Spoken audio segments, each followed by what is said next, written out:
오늘 우리에게 주신 말씀은 마태복음 8장 16절에서 17절 말씀입니다. 마태복음 8장 16절에서 17절 말씀입니다. 앞에 화면으로 준비됐으니까 우리 같이 한 목소리로 읽도록 하겠습니다. 저물매 사람들이 귀신 들린 자를 많이 데리고 예수께 오거늘 예수께서 말씀으로 귀신들을 쫓아내시고 병든 자들을 다 고치시니 이는 선지자 이사야를 통하여 하신 말씀에 우리의 연약한 것을 친히 담당하시고 병을 짊어지셨도다 함을 이루려 하심이더라. 아멘. 하나님의 좋으신 사랑과 은총이 우리 가운데 함께 하시기를 바랍니다. 이제 우리는 마태복음 5장에서 7장까지 이어지는 하나님 나라의 복음과 제자들의 삶을 가르치신 산상수훈을 끝내고 예수님의 다른 사역 이야기로 접어들었습니다. 오늘 말씀의 앞부분을 읽지 않아서 잘 모르시겠지만 산상수훈이 끝나고 이어지는 예수님의 사역은 바로 치유 사역입니다. 마태복음은 예수님의 치유 사역을 8장과 9장을 통해서 우리에게 전해주고 있습니다. 여기에는 예수님께서 병자를 고치시고 귀신을 내쫓으신 치유 사역 이야기는 물론이고 바다와 바람을 잔잔하게 하시는 자연이적의 이야기도 포함되어 있습니다. 마태복음 8장과 9장을 자세히 보면 이 두 장에서 전해주는 기적 이야기들이 매우 정교하게 구조화되어 있음을 알 수 있습니다.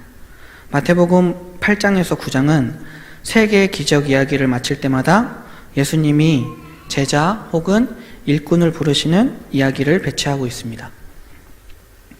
마태복음의 이런 의도적인 배치는 예수님을 통해서 나타난 회복의 사건이 제자들을 통해서도 나타나야 한다는 것을 알려주기 위함입니다. 우리는 오늘 마태복음 8장 1절부터 17절까지의 말씀을 살펴보려고 합니다. 이 말씀에는 나병 환자를 고치신 일, 백부장의 하인을 고치신 일, 베드로의 장모를 고치신 일이 나옵니다. 예수님께서 산상수훈을 마치시고 산에서 내려오시자 수많은 무리가 예수님을 따라왔습니다. 예수님을 따르던 사람들의 대부분은 주변부의 사람들이었습니다. 종교적인 이유로, 또 정치적인 이유로, 경제적인 이유로, 또 질병의 이유로 중심부의 사람이 아닌 중심에서 배제된 주변부의 사람들이었습니다. 그리고 그 중심에서 밀려난 주변부의 한 사람이었던 나병 환자가 예수님께 나와왔습니다. 그리고 그 나병 환자는 예수님께 이렇게 말합니다. 주여, 원하시면 저를 깨끗하게 하실 수 있나이다. 그러자 예수님께서는 자신에게 나온 나병 환자에게 손을 내밀어 나병 환자에게 대시면서 내가 원하노니 깨끗함을 받으라 말씀하셨습니다. 예수님께서 말씀하시자 즉시 그의 나병이 깨끗하게 나았습니다. 나병은 우리가 잘 알고 있듯이 예전에는 문둥병이라고 하고 요즘에는 한센병이라고 하는 병입니다. 예로부터 나병에 걸린 사람들은 저주받은 사람들이라고 취급받았습니다. 이스라엘에서는 나병에 걸리면 성 밖으로 나가서 따로 생활을 해야 했습니다. 성 안에서 나병 환자가 발견되면 부정하다고 해서 돌에 맞아 죽었습니다. 그런 나병 환자가 죽음을 무릅쓰고 예수님께 나아왔습니다. 그런데 여기서 이상한 것은 나병 환자의 요청입니다. 나병 환자에게 있어서 무엇보다 중요한 것은 나병 환자가 죽음을 무릅쓰고 예수님 앞으로 나온 이유는 나병을 치료받기 위해서였습니다. 그런데 그는 자신의 병을 낫게 해달라고 요청하는 것이 아니라 예수님의 뜻을 물었습니다. 자신의 병 치료를 앞세운 것이 아니라 예수님의 주권을 앞세운 것입니다. 이런 모습은 예수님이 치유 사역을 하기 전에 얘기해 주셨던 산상수훈의 가르침과 일치할 뿐만 아니라 제자들에게서 기대하는 참된 제자의 모습이었습니다. 이 나병 환자의 요청이 마음에 드셨는지 예수님께서는 나병 환자의 몸에 손을 올리시면서 내가 원하노니 깨끗함을 받으라 말씀하셨습니다. 예수님께서는 사실 굳이 나병 환자의 몸에 손을 올리지 않으셔도 됐습니다. 말씀만으로도 충분히 나병 환자를 낫게 하실 수 있었습니다. 하지만 예수님께서는 나병 환자의 몸에 손을 올리시고 그를 고쳐주셨습니다. 구약에서는 나병 환자의 몸에 손을 올리면, 나병 환자를 만지면 그 만진 사람도 부정해진다고 여겼기 때문에 나병 환자를 손으로 만진다는 것은 당시에는 생각할 수도 없는 놀라운 일이었습니다. 예수님은 그렇게 생각하는 사람들을 상관하지 않으시고 나병 환자의 몸에 손을 올리셨고, 그를 만짐으로 부정해진 것이 아니라 부정한 그를 정하게, 정결하게 하셨습니다. 예수님은 나병 환자의 몸에 손을 올리심으로 당시의 사회적 통념과 고정관념을 깨버리셨고, 중심부에서 밀려나 주변부에서 머물렀던 죄인이라고, 또 부정하다고 버림받고 손가락질 받던 사람들을 품으시고 용서하시고 정결하게 해주셨습니다.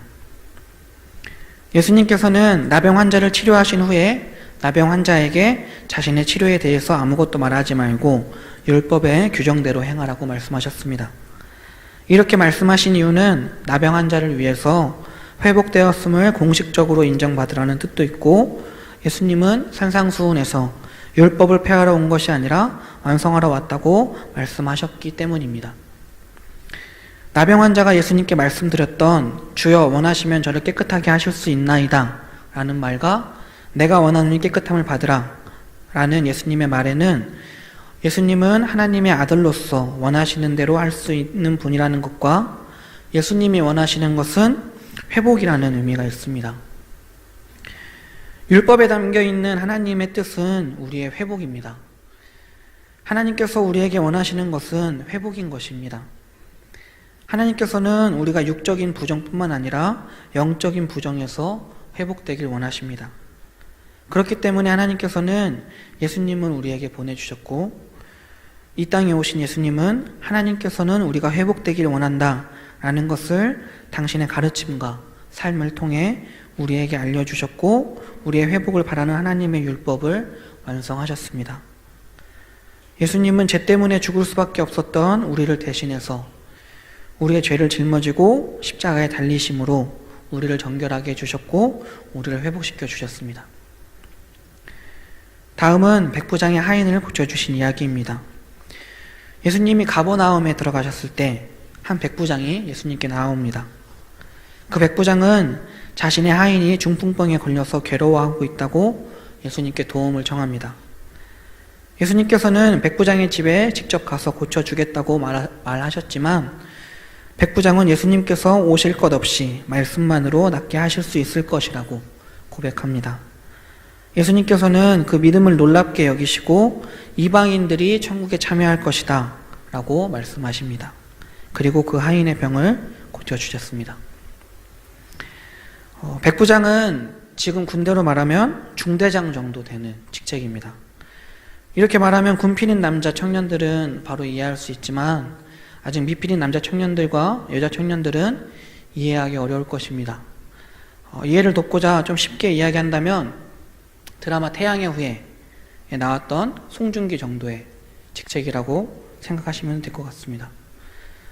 백부장은 이스라엘 사람이 아닌 로마 사람이었습니다.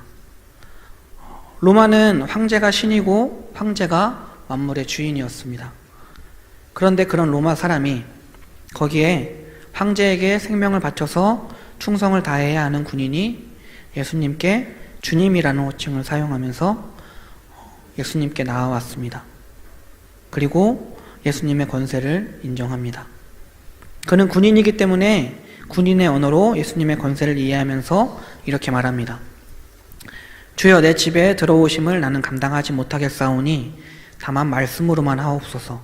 그러면 내 하인이 낫겠사옵나이다. 나도 남의 수하에 있는 사람이요 내 아래에도 군사가 있으니 이더러 가라 하면 가고 저더러 오라 하면 오고 내 종도로 이것을 하라 하면 하나이다. 백부장의 이 고백은 예수님을 하나님의 아들로 인정하는 고백이었습니다. 그리고 백부장은 예수님의 그 권세를 인정함과 동시에 자신을 예수님의 아래에 있는 사람이라고 고백했습니다. 그는 아마도 이스라엘 문화에 대해서 잘 알고 있었던 사람인 것 같습니다. 유대인은 이방인과 만나고 접촉하는 것을 부정하게 여겼었는데 심지어 예수님께서 자신의 집에 오신다는데 그것을 어떻게 감당할 수 있겠습니까?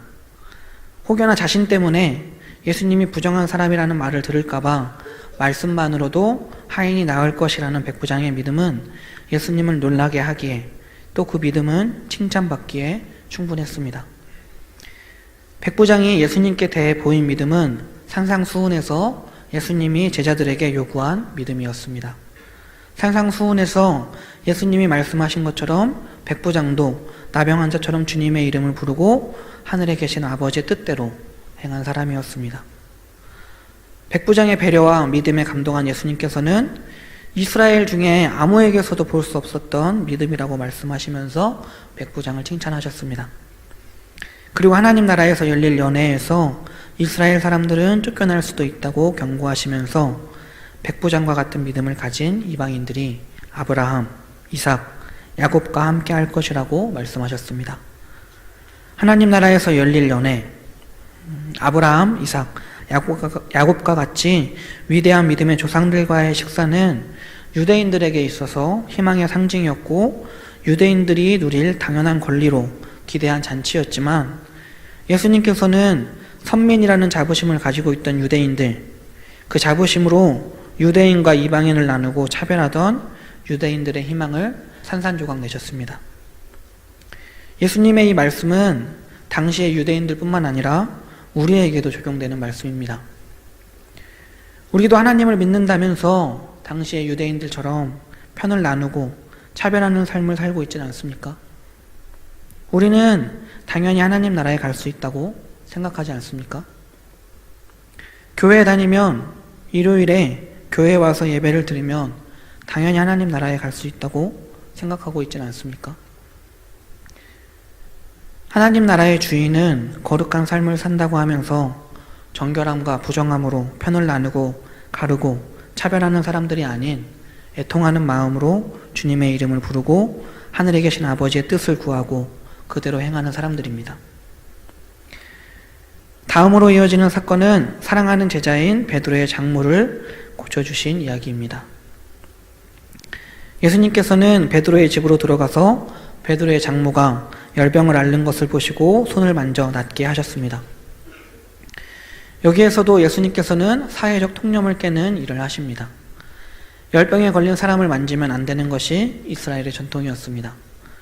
하지만 예수님께서는 베드로의 장모의 손을 만지심으로 병을 낫게 하셨는데, 예수님은 병든 자와 이방인들을 차별 없이, 구분 없이, 또 부정하다는 사회적 통념을 깨고 나병 환자의 몸을 손을 올리고 이방인을 도우셨던 것처럼 열병에 걸린 베드로의 장모의 손을 잡고 치료해 주셨습니다. 그리고 그것을 통해 예수님께서는 남녀 사이에 불필요한 율법적 구분도 깨려고 하셨습니다. 이스라엘 전통은 생리 중에 있는 여자를 부정하다고 생각했습니다. 그래서 상태를 확인할 수 없는 여인들과의 접촉을 피했습니다. 하지만 우리 예수님은 베드로의 장모의 손을 잡고 병을 고치심으로 그런 편견과 불합리한 사회적 통념을 깨버리셨습니다. 그리고 치유받은 베드로의 장모는 예수님의 수종을 들었다고 마태복음은 전하고 있습니다. 이것은 예수님께서 베푸신 치유와 회복과 구원에 대한 감사의 반응이 곧 예수님을 섬기는 것임을 강조합니다. 참된 제자의 삶은 예수님의 섬김을 받아 치유와 회복을 받은 사람이 이에 감사해서 역으로 주님을 섬기는 삶입니다. 베드로의 장모를 회복시켜 주신 예수님께서는 그 외에도 여러 병자와 귀신 들린 자를 고치셨습니다. 그리고 오늘 우리가 읽은 본문인 16절에서 17절은 이사야서를 인용하면서 예수님의 세 가지 치유 사역을 마무리합니다. 저는 오늘 말씀을 묵상하면서 살펴보고 싶은 단어가 하나, 나누고 싶은 단어가 하나 있었습니다. 먼저 살펴보고 싶은 단어는 16절에 나오는 저물매라는 단어입니다. 마태복음은 이 단어를 세상의 어두움을 나타내려고 할 때 사용했습니다. 마태복음에서 이 단어가 사용될 때를 살펴보면 오늘 본문 말씀인 예수님께서 병자를 고치실 때 8장 16절 말씀입니다. 저물매 사람들이 귀신 들린 자를 많이 데리고 예수께 오거늘 예수께서 말씀으로 귀신들을 쫓아내시고 병든 자들을 다 고치시니 라는 말씀과 오병이어의 기적이 일어날 때 저녁이 되매 제자들이 나와 이르되 이곳은 빈들이요 때도 이미 저물었으니 무리를 보내어 마을에 들어가 먹을 것을 사 먹게 하소서 또 풍랑을 잠잠하게 하실 때 무리를 보내신 후에 기도하러 따로 산에 올라가시니라. 저물매 거기 혼자 계시더니 또 예수님이 잡히시던 날 밤에 저물 때에 예수께서 12 제자와 함께 앉으셨더니 그들이 먹을 때에 이르시되 내가 진실로 너희에게 이르노니 너희 중에 한 사람이 나를 팔리라 하시니 그리고 마지막으로 십자가에 달려 돌아가신 날 밤에 저물었을 때 아리마대에 부자 요셉이라 하는 사람이 왔으니 그도 예수의 제자라 빌라도에게 가서 예수의 시체를 달라 하니 이에 빌라도가 내주라 명령하거늘 이런 부분에서 사용되었습니다. 이와 같은 상황들은 하나같이 어둡고 힘든 상황들이었기 때문에 밤이 주는 절망의 이미지를 저물매라는 단어로 마태복음은 표현합니다. 그리고 오늘의 본문은 밤같이 어두운 상황 가운데 예수님께서는 그 어두움을 몰아내는 사역을 하셨음을 우리에게 알려주고 있습니다. 그리고 이것을 보다 분명하게 드러내기 위해서 오늘의 본문은 구약 성경을 인용합니다. 그는 실로 우리의 질고를 지고 우리의 슬픔을 당하였거늘 이라는 이사야의 예언대로 예수님께서는 깊은 어둠 속에 있는 자들에게 찾아오셔서 그들의 고통을 짊어지게 하셨습니다. 예수님께서는 단순히 말 몇 마디로 병을 쉽게 고친 것이 아니라 그 고통을 깊이 공감하셨고 부조리와 사람을 구속하고 괴롭히고 있던 잘못된 속박의 고리들을 끊어내셨습니다. 또 제가 나누고 싶은 단어는 나아가다입니다. 오늘 나눈 말씀에서 나온 3명, 나병 환자, 백부장, 베드로의 장모는 모두 예수님 앞으로 나아갔기 때문에 회복될 수 있었습니다.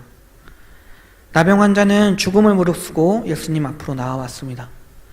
백부장도 자신의 하인을 위해서 식민지 나라의 한 청년 앞으로 나아왔습니다. 베드로의 장모는 예수님 앞으로 나아오진 않았지만 베드로가 예수님을 따르던 제자였습니다. 늘 예수님을 따르던 예수님 앞에 나아왔던 베드로를 위해 예수님은 베드로의 장모를 고쳐주셨습니다. 예수님 앞으로 나아간 나병 환자는 자신의 병을 고침을 받았고 예수님 앞으로 나아간 백부장 덕분에 하인은 살 수 있었습니다. 그리고 예수님을 따르던 베드로 때문에 베드로의 장모가 회복될 수 있었습니다. 하나님이 원하시는 것은 회복이고 구원이라고 말씀드렸습니다. 우리는 하나님의 형상대로 지음을 받았고 우리 안에는 하나님의 형상이 있습니다. 하지만 우리는 하나님의 형상대로 살려고 하지 않았고 하나님으로부터 멀어지게 되었습니다. 그래서 하나님은 우리와 다시 가까워지고 싶으셔서 우리에게 사랑이 듬뿍 담긴 하나님의 법을 주셨습니다. 하지만 사람은 그 법 너머에 있는 하나님은 보지 못하고 그 법 안에 갇히고 말았습니다. 법을 잘 지키는 것을 자랑하려고 다른 법들을 만들어냈고 새로 생긴 법들은 어느새 사람과 사람을 나누고 가르고 차별하는 것으로 변질되고 말았습니다.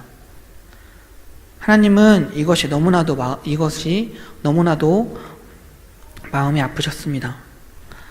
사랑의 법을 차별의 법으로 바꿔버린 사람의 모습이 하나님의 마음을 찢어 놓았습니다. 그래서 하나님은 사람을 회복시켜 주시고자 구원하시고자 낫게 하시고자 직접 사람의 몸을 입고 이 땅에 오셨습니다. 그리고 사람을 회복시켜 주시고 구원해 주심으로 하나님의 법을 완성하셨습니다. 그리고 우리는 예수 그리스도를 믿는 사람들로 분명하게 구원받은 사람들입니다. 저는 오늘 나병 환자, 백부장, 베드로의 장모에 대한 말씀을 전하면서 이들이 예수님께서 가르쳐 주셨고 말씀하시고 요구하셨던 제자의 모습을 보여주고 있다고 말씀드렸습니다. 예수님께서 유대인들을 향해서 천국에서 쫓겨날 수도 있다고 경고하신 말씀은 유대인들 뿐만 아니라 우리에게도 적용되는 말씀입니다. 우리는 분명히 구원받은 사람들이지만 하나님 나라는 구원받았다는 자부심으로 가는 것이 아니라 애통하는 마음으로 주님의 이름을 부르고 하늘에 계신 아버지의 뜻을 구함으로 가는 것이기 때문입니다. 구원받은 사람은 필연적으로 삶의 변화가 일어납니다. 하나님의 형상을 회복합니다. 이것을 우리는 성화라고 부르고 제자의 삶이라고 부를 수도 있습니다. 성화는, 제자의 삶은 예수님께 나아가는 것으로부터 시작됩니다. 나병 환자처럼 우리들도 나의 부족함, 나의 연약함, 나의 불완전함을 있는 그대로 예수님 앞에 가지고 나아가길 바랍니다. 나병 환자의 간구처럼 원하시면 저를 깨끗하게 하실 수 있습니다 라고 겸손하게 구하는 우리가 되기를 바랍니다. 자신이 할 수 없는 일을 예수님께 가지고 나아간 백부장처럼 모든 염려를 예수님 앞에 가지고 나아가는 믿음을 가진 우리가 되기를 바랍니다. 베드로는 예수님께 모든 것을 맡기고 예수님을 따랐습니다. 그러자 예수님께서는 장모의 병을 고침으로 베드로의 근심과 걱정과 문제를 해결해 주셨습니다. 나아가십시오. 예수님 앞으로 나아가십시오. 나의 연약함과 나의 부족함을 가지고 나는 할 수 없는 것을 예수님께서는 할 수 있으니 모든 것을 다 맡기고 예수님께 나아가십시오. 그러면 내 삶의 변화가, 내 삶 속의 성화가, 제자의 삶이 시작될 것입니다. 우리 모두에게 좋으신 하나님의 사랑과 은혜가 충만하기를 바랍니다. 기도하시겠습니다. 칠흑 같은 어둠에 잠겨있던 이 세상에 친히 참빛으로 오셔서 우리와 함께 하시고 어두움을 물리치신 예수님, 당신의 한이 없는 은혜와 사랑에 너무나도 감사드립니다. 병과 고통에 매여 있던 우리들을 찾아오셔서 직접 만져서 고쳐주시고